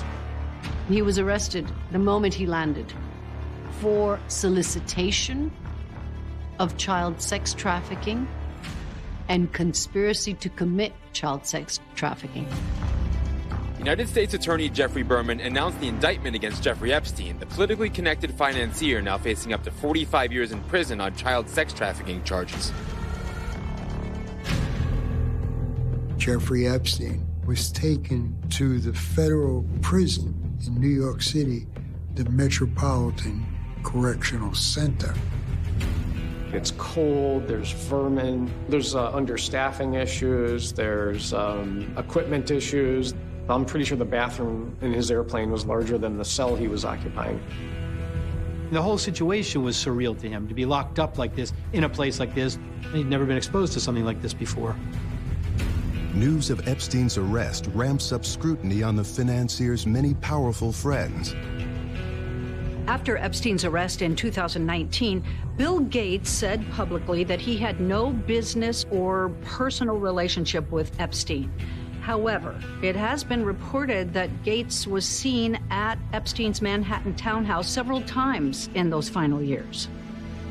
Bill Clinton flew on Epstein's plane several times. And Ghislaine Maxwell in 2010 at Chelsea's wedding. And so there's quite a relationship there. But a spokesperson for Bill Clinton said that the former president has not even spoken to Jeffrey Epstein in well over a decade. Now, lots of reporters are digging in, and pretty soon, a scandalous 1992 video from a party at Mar-a-Lago surfaces. Trump alternates between dancing and pointing out women to Epstein. Trump gestures to one and appears to say to Epstein, "Look at her back there. She's hot." In the video, it is crystal clear. You can see Jeffrey Epstein right up next to Donald Trump, and the two of them together are gawking and groping young women. And frankly, it's just appalling. Donald Trump gets peppered with questions about Jeffrey Epstein, and he kind of distances himself from Epstein. I haven't spoken to him in probably 15 years or more. I wasn't a big fan of Jeffrey Epstein, that I can tell you. This is a far cry from Donald Trump's statement in 2002 praising Jeffrey Epstein as a terrific guy. The reality was that Jeffrey Epstein and Donald Trump were close for a number of years. But the heat wasn't just on Donald Trump. It was also on his newly minted Secretary of Labor, Alexander Acosta. Acosta, the architect of that 2007 sweetheart deal in Florida. Acosta hands in his resignation only a few days after Epstein is arrested. It would be selfish for me to stay in this position and continue talking about a case that's 12 years old rather than about the amazing economy we have right now. President Trump saying today he still supports Acosta. I'm with them. He's a tremendous talent. He's a Hispanic man. He went to Harvard. It was a pretty flip way to refer to the abuse of dozens of girls, right? Calling it a case that's 12 years old. And the fact that neither of them actually expressed any sympathy for these girls, these kids, it just seemed really unsettling. Jeffrey Epstein had asked me to formally take over the case. I said to him that I would do it because I wanted to help him on the case, and he was very upbeat and excited about the strategies that we had discussed. He was looking forward to fighting his case. Epstein was an arrogant man. He felt that he was not only above the law in every way, he believed that he was smarter than most other people. He believed he could buy everything and everyone. Will he give up the names of the powerful men he allegedly serviced with underage girls? One of the options that's going to be potentially available to him is cooperation. One would have to imagine that a lot of Epstein's powerful friends were squirming at this point. They had to wonder, would Epstein give up their secrets to save himself?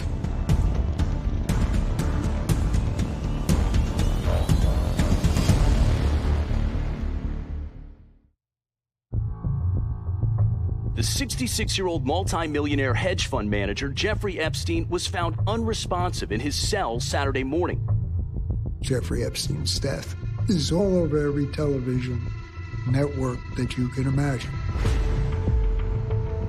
One source tells CBS News Epstein hanged himself.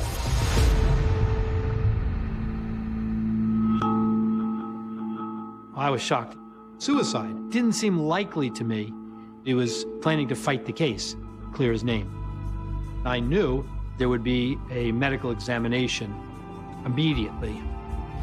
So I suggested that the family send in an independent medical examiner. I've done this before. I suggested Michael Baden. I think he's one of the best in the world. My name is Cyril H. Weck. I am a forensic pathologist. I have been studying the Epstein case since I was first contacted by my colleague, Dr. Michael Baden. Dr. Baden has a wealth of experience, including cases involving hangings in jails. He attended the autopsy as the official representative of the Epstein family. 6 days later, the state medical examiner releases the autopsy results. The chief medical examiner ruled the manner of death as suicide. I think that people have understandable suspicions given the background of Jeffrey Epstein. Dr. Michael Bodden goes public with his own conclusion. Well, I was asked by the brother, the next of kin, to be at the autopsy. And at the autopsy on day one, there were findings that were unusual for suicidal hanging. Several aspects of Epstein's death are troubling to the renowned pathologist, beginning with what was found inside Epstein's prison cell. If you look at the photographs, the postmortems of his jail cell, and you look at how many bed sheets were inside that cell, he's given tens of bed sheets. He's also got a sleep apnea machine with long electrical cords attached. Now remember, this is a man who they thought had attempted suicide just weeks earlier. How in the world, if you have someone on suicide watch, would you allow those kinds of physical structures to be present in the cell? How do you think people hang themselves? So this is bothersome. Examining Epstein's neck abrasions during the autopsy, Bodden notices more peculiarities. The mark around the neck of a person who has been strangled or who has hanged himself is what we call a furrow. Usually in hangings, the furrow mark is found up high in the neck, sort of right under the jawline. Because if you think about it, the noose slides up the neck as the weight of the body is pulled down. It is important to see and note the furrow is significantly lower on Epstein's neck, which is quite rare in cases of a hanging. In order for Jeffrey Epstein to die the way he died, under the autopsy results, he had to put the noose around his neck himself and had to hold the noose down to near his chest. Low furrow marks like Epstein's are more commonly found in strangulation homicides. More doubt about a suicide emerges when Bodden looks under the skin. There are multiple 3 fractures in the hyoid bone, the thyroid cartilage, that are very unusual for suicide and more indicative of strangulation, homicidal strangulation. The hyoid bone is a relatively delicate, small, U-shaped bone high up in the neck, and the thyroid cartilage, the Adam's apple, that's below, lower down. And there were 3 fractures, one of the hyoid bone up high on the left side, and then 2 more fractures of the thyroid cartilage, one on each side. Have you ever seen anyone that committed suicide and was hanging themselves with those 3 broken bones? No. Hanging does not cause these broken bones, and homicide does. You don't get hyoid bone fractures in cases of hanging. They're rare. Dr. Bodden eventually said to me that in over 20,000 autopsies, he had never seen injuries like this consistent with a suicide, and therefore did not believe it was a suicide. He believes this was manual strangulation, homicide. Once Bodden went public with his conclusion that this was murder, it was like a tsunami was unleashed. There were conspiracy theories and memes about it exploding all over the internet.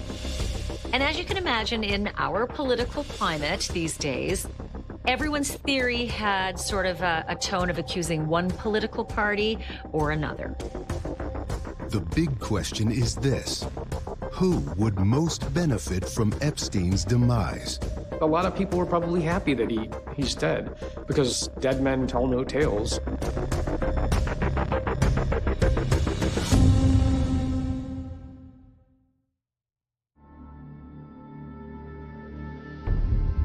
Jeffrey Epstein's death is raising troubling questions about how such a high-profile suspect could apparently take his own life while in custody. But it's also raising some conspiracy theories. If it was murder, many suspect shadowy forces in the U.S. government. All Jeffrey's troubles, second time around, began when Trump appoints Acosta to his cabinet, because the U.S. Attorney for the Southern District of New York started investigating for that non-prosecution agreement given to Jeffrey Epstein. There was a peculiar aspect to the Epstein arrest at Teterboro that was barely reported. He was not arrested by agents of the FBI with the Child Exploitation Unit. It was agents from the Government Corruption Unit that handcuffed him. So that suggested to me that there was a political angle to this thing. And there has been a great deal of talk about the prominent political friends Jeffrey Epstein had and other wealthy friends. So was this arrest really about going after Jeffrey's crimes? Or was this arrest more about going after potential corruption and government officials who helped him weasel out of those crimes? I believe that Epstein was killed. And I believe that if he was not, he would have talked. And he would have pointed fingers at everyone he needed to point at fingers, including government officials who looked the other way. Others, however, wonder if some of the elites Epstein associated with wanted to silence him due to information he might have on them. We know that he had numerous visitors to his homes. There are accounts of young girls that worked within the home that saw the cameras, that saw the recording systems, that he bragged to those girls about the recording systems. Many people also wonder if Epstein's private jet, called the Lolita Express, was used as part of a blackmail scheme. The flight logs that we looked at proved that Jeffrey Epstein was flying with underage girls. In 1997, Glenn says to me, the plane is wired for video and audio. She volunteers this information. Why does she say this to me? One thing that I know for sure is that if you're filming your friends and they don't know about it, you're not their friend. If any of that surveillance got out, it would be incredibly embarrassing. There are many powerful people whose secrets might have died with Epstein. But one notorious friendship steals the world's attention even before Epstein's death. According to Virginia Roberts, she was paid $15,000 to service Prince Andrew. And she services Prince Andrew 3 times in 3 different cities: New York, London, and then the United States Virgin Islands. Once the press heard about Virginia's allegations against Prince Andrew, they went nuts. Everyone wondered, was there more incriminating evidence about the prince ready to drop? The speculations about Jeffrey Epstein's friendship with Prince Andrew is increasingly condemnatory. The royal family are held to a higher level of scrutiny. They are expected to be greater in terms of their behavior.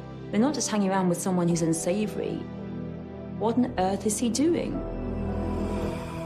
After Epstein's death, Prince Andrew takes to the airwaves in an effort to clear his name. I didn't have much time with him. I suppose I saw him once or twice a year, perhaps maybe maximum of 3 times a year.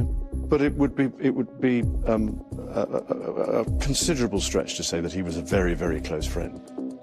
Prince Andrew decides that the way to sort all of this out is to give an interview to the Newsnight programme, a BBC programme which is known for its forensic questioning of politicians. I mean, yes, I would go and stay in his house, but that was because of his girlfriend. Andrew said he didn't regret his friendship with Epstein because through Epstein, he'd been introduced to so many interesting people. The people that I met and the opportunities that I was given to learn, either by him or because of him, were actually very useful. Prince Andrew is pressed about the incriminating photograph taken with then 17-year-old Virginia Roberts. I can tell you categorically, I don't remember meeting her at all. I do not remember the photograph being taken.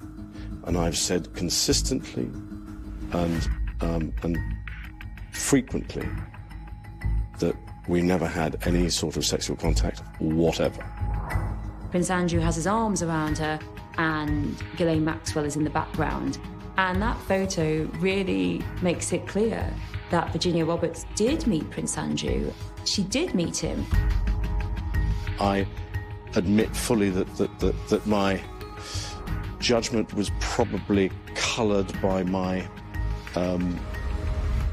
tendency to be too honourable, but that's just the way it is. Throughout an hour of interview, Prince Andrew never expressed any sympathy for Epstein's victims, for these young exploited girls who'd suffered so much. That terrible interview was just excoriated by the press, especially the UK press. People say he's not the brightest, and certainly if you saw that interview, you know he's not the brightest, okay? That he's arrogant and entitled.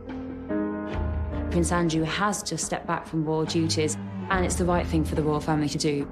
How on earth could this man, who had been out socializing with a convicted paedophile, then go and represent the country? After Epstein's death at the MCC, it has been reported that the FBI approached the prince. They wanted to interview him, and he publicly agreed to cooperate. However, to date, the prince has not interviewed with the FBI. Those who believe it was murder also point to compelling clues found among the financier's possessions. After his arrest, the FBI raided his home in Manhattan on 71st Street. They find troves of pictures of underage girls and nude pictures and possibly pictures with prominent people on them. Potential blackmail information that he had probably collected from his surveillance cameras. They cracked open the safe, and the safe contained cash, I believe $70,000, diamonds, single diamonds. To some, another item found in Epstein's safe seems to support the theory that he was connected to international intelligence. Inside the safe, they also find a passport with his picture. It was issued by Austria with the address of a crown prince of Saudi Arabia, which is incredibly odd. It's well known that spies use foreign passports. So the question became, is it possible that Jeffrey Epstein was co-opted by a foreign entity to spy on the rich and powerful and use a sex ring to get some pretty compromising information called, in the business, compromat? We also know that because of his connections through Ghislaine Maxwell, that he possibly had high-level security information on behalf of governments throughout the world.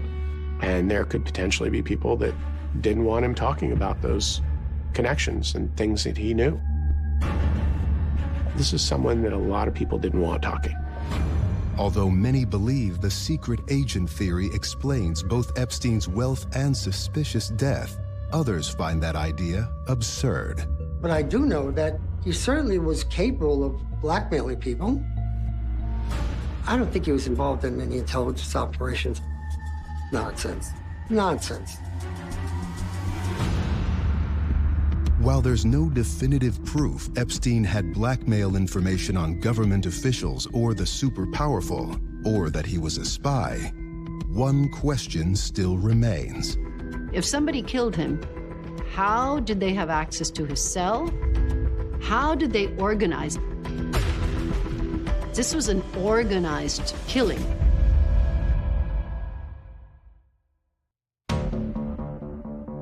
Amidst a sea of theories surrounding powerful figures who might have ordered Epstein's murder, the question is, who could have done it inside prison walls? But I think if my theory is right, it would have to be another inmate. Jeffrey told me that he was very concerned about being incarcerated there. People were constantly commenting about him. Someone who is charged with the kinds of crimes that Jeffrey Epstein was charged with, fooling around with 14, 15, 16-year-old girls, is going to be persona non grata even to the most vile of other prisoners. This is going to be repulsive. The question is, how'd someone get in and get out? Well, I've learned a great deal about what inmates, through their ingenuity, do and not do. People are very, very inventive in these situations.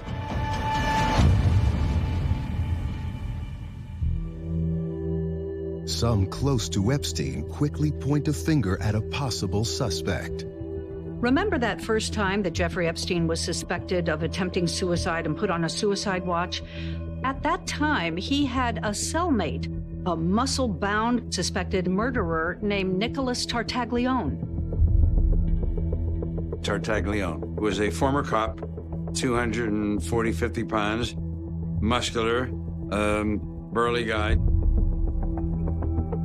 He was charged with 4 murders and is looking at a death sentence.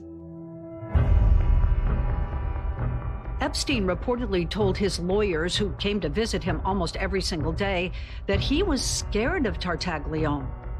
He said that Tartaglione was on a mission to, quote, rough him up. Jeffrey had some abrasions on his neck after the first incident, which nobody really ever figured out. Was it a suicide attempt, or was it his bunkie attacking him? I asked him, I said, what happened, Jeffrey, that night? And he said, I don't know, I got up in the middle of the night to get a drink of water. I don't remember anything after that. According to Tartaglione's attorney, when Epstein tried to commit suicide the first time, that Tartaglione was the one who alerted all the guards and tried to save him. And the strongest proof exonerating Tartaglione for Epstein's murder lies in his alibi. Tartaglione had been transferred out of Epstein's cell after that first suicide attempt and before his death. And so the likelihood that somehow this big hulking guy could have made his way back to Jeffrey Epstein's cell, killed Epstein, and then slinked off into the, jail nighttime, it just doesn't sound reasonable.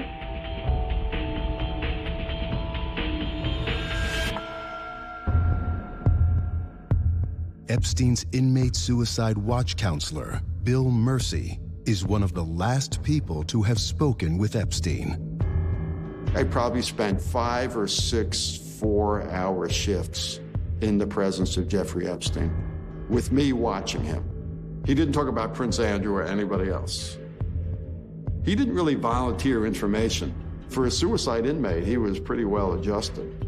He wasn't a prima donna or a diva.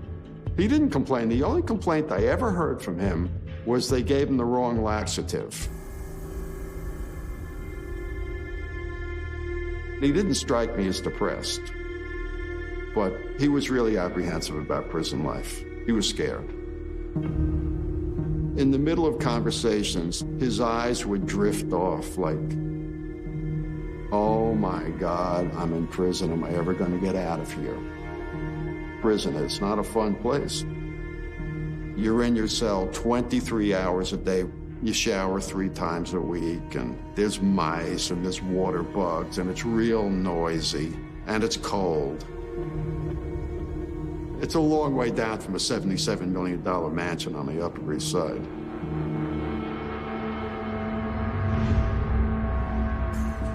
There's no way somebody got in there and killed him. You know how many people you'd have to pay off to get in there and kill them? It's just, no way. That said, some of the people that Jeffrey Epstein could have ruined with his secrets, they had plenty of money to pay anybody off. One striking piece of anecdotal evidence that supports the theory of suicide can be found in the records of Epstein's vast wealth. Epstein, 48 hours prior to him killing himself, if that's what happened, refiles and changes his will to be collapsed into a trust in the Virgin Islands. People in the Virgin Islands that are older, their lawyers advise them, don't file your estate or your will or your probate in the Virgin Islands, file it in the mainland, because it'll take 9, 10 years before people in your will see any of the benefits of that. So this will make it very difficult for victims to get any type of restitution from his estate. tying up all his money in international red tape, that very well might have been a final FU to his victims, if in fact he was planning to kill himself. For all the conspiracy theorists out there about Jeffrey Epstein's suicide versus murder, this is what I say. You're the same guys who think that the moon landing was a fake. Don't be ridiculous. Get over it. He killed himself. You're tripping. There's no question about it in my mind. Case closed for me. As far as how Epstein died, people either firmly believe he committed suicide or they strongly believe he was murdered. But there could be a third possibility. What if Epstein did in fact hang himself and he had help doing it?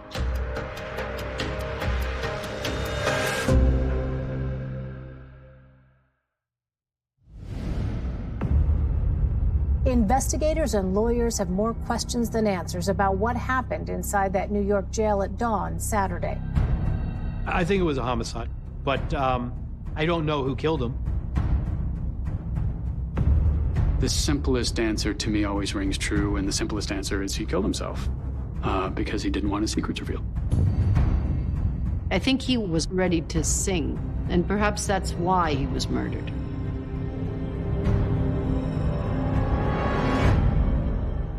The Attorney General of the United States decides to weigh in on this case, William Barr. And he says that this was no murder.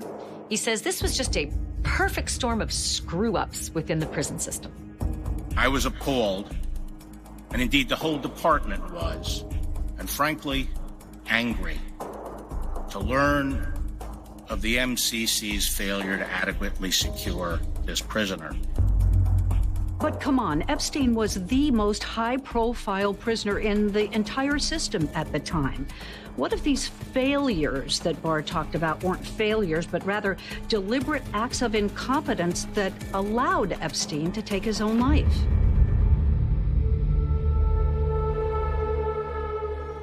I do know that they put him on suicide watch, and then inexplicably they took him off. Why?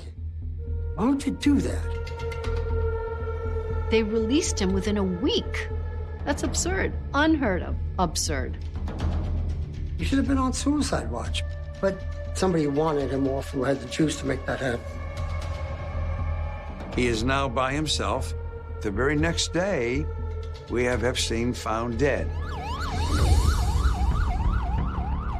Epstein had extension cords in his cell block. He had sheets at his disposal. And guess what? The 2 guards who were assigned to watch him on a 24-hour basis were so tired from being overworked that they fell asleep. It would be astronomical odds that you would have all of those things occur at that particular time in that fashion, especially in this kind of a federal prison. It seems like almost it was an invitation. Like they were saying, please kill yourself. Here's all the stuff you need to do it. Jeffrey Epstein was by far the most famous person in that jail at that time. Everybody was interested in what he was doing every minute of the day, everything he ate, everybody who came to visit him. And I'm very skeptical. Maybe someone very powerful knew that Epstein was on the edge and then decided to just turn up the heat. Even more shocking to some, the only individuals charged with crimes to date are those at the bottom of the jail's hierarchy, prison guards Michael Thomas and Tova Noel. I'm Montel Figgins, the defense attorney for Michael Thomas. Michael Thomas and Ms. Noel were on duty at the time that Jeffrey Epstein was found to have died. After the death of Mr. Epstein, there was a huge investigation into how he died and what role the guards may have played in that. Mr. Thomas, as well as his co-defendant, Ms. Noel, they were indicted for making false statements in the logs regarding the checks and the rounds that they were supposed to do. But the system itself is what failed and allowed this to happen. The Bureau of Prisons didn't have enough people working. So the administrative officials were allowing many individuals to work multiple shifts in a row. Now, Mr. Thomas faces up to 5 years in jail. This is very rare that a guard would be charged with a criminal offense in this situation. It's my position that the guards in this case are being scapegoated. I am outraged that the only two people who may go to jail in the entire Epstein affair are two African-American prison guards that were at MCC the night that Jeffrey Epstein killed himself. Maybe they should be suspended. Maybe they should be fired. But that they should go to jail, no. That's just not okay. The question remains why everyone in the upper level staff is able to keep their jobs, keep their pensions, not face any jail time. We will get to the bottom of what happened, and there will be accountability. But even Attorney General Barr has a bizarre connection to this case. Remember, his father was the headmaster of the Dalton School, that elite school in Manhattan where Jeffrey Epstein, got a job as a teacher. And it just seems like everybody who was investigating Jeffrey Epstein had some weird, twisted connection to him, which begs the question, is this case ever going to actually be solved? Another question is whether the financier's alleged co-conspirators will ever face justice. Maxwell, she's in hiding somewhere. Nobody knows where she is. A lot of people would like to know where she is. In 1997, or maybe it was 98, Ghislaine told me very proudly that she'd got her helicopter license. And I said to her, why on earth would you want such a thing? So dangerous. Why would you do that? Why would you want that? And she said, for secrecy. She's a fugitive now. Ghislaine Maxwell is a fugitive. I would love to see justice in the form of every co-conspirator needs to be behind bars. They belong there. They're criminals.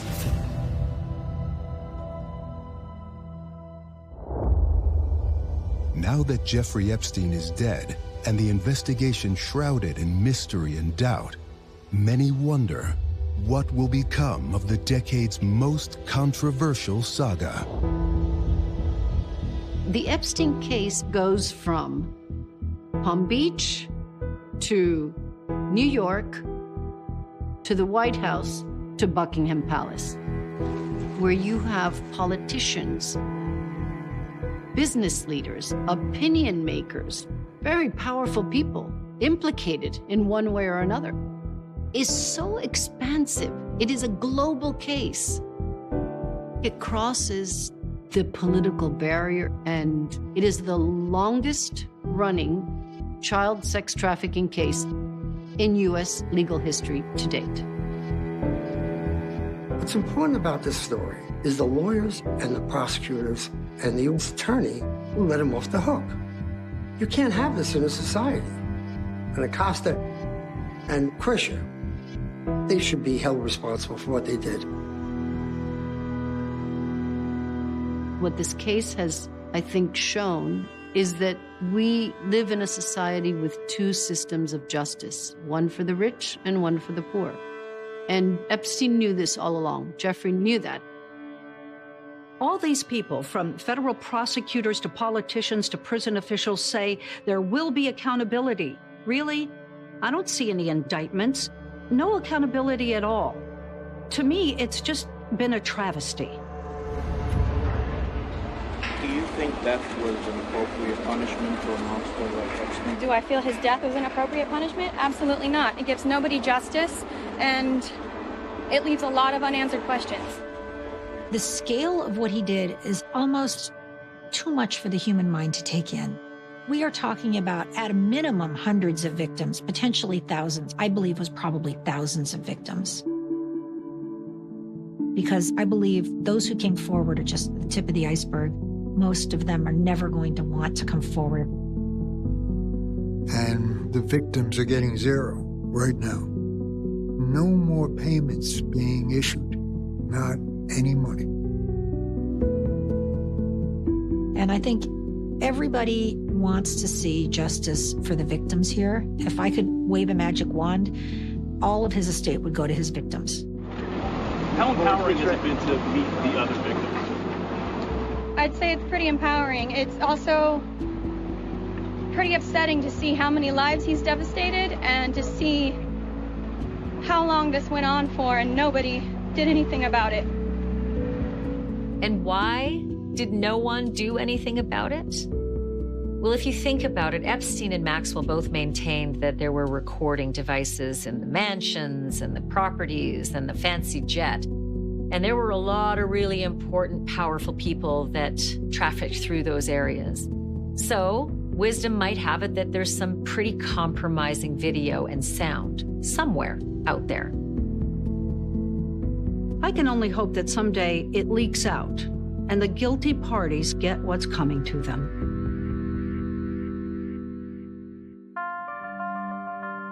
I felt I was held to silence for so long and suffocated by silence. I gave up everything, and I mean everything, because I gave up my health too. Now I'm very, very sick with a brain tumor. So I'm drawing this project. This tree is the tree of rotten apples. These are the evil roots of the apple tree. Alex Acosta, Ellen Dershowitz, Les Wexner. I put Jeffrey Epstein up in this UFO because he's free and easy flying around. So Maxwell, you know, her pearls and fetching children, it's really creepy. All I wanted was for people to know the truth. And I'm not going to be quiet about it. I'm not going to be quiet.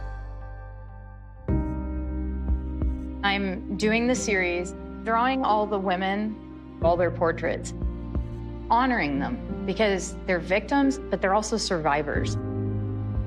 I'm giving them each a drawing so that they know that they matter. We're binding together, and there's strength in numbers. Let me tell you something. They aren't going to get away with it anymore. 2020 is the year that the predators become the prey. It'd be a wonderful thing, wouldn't it?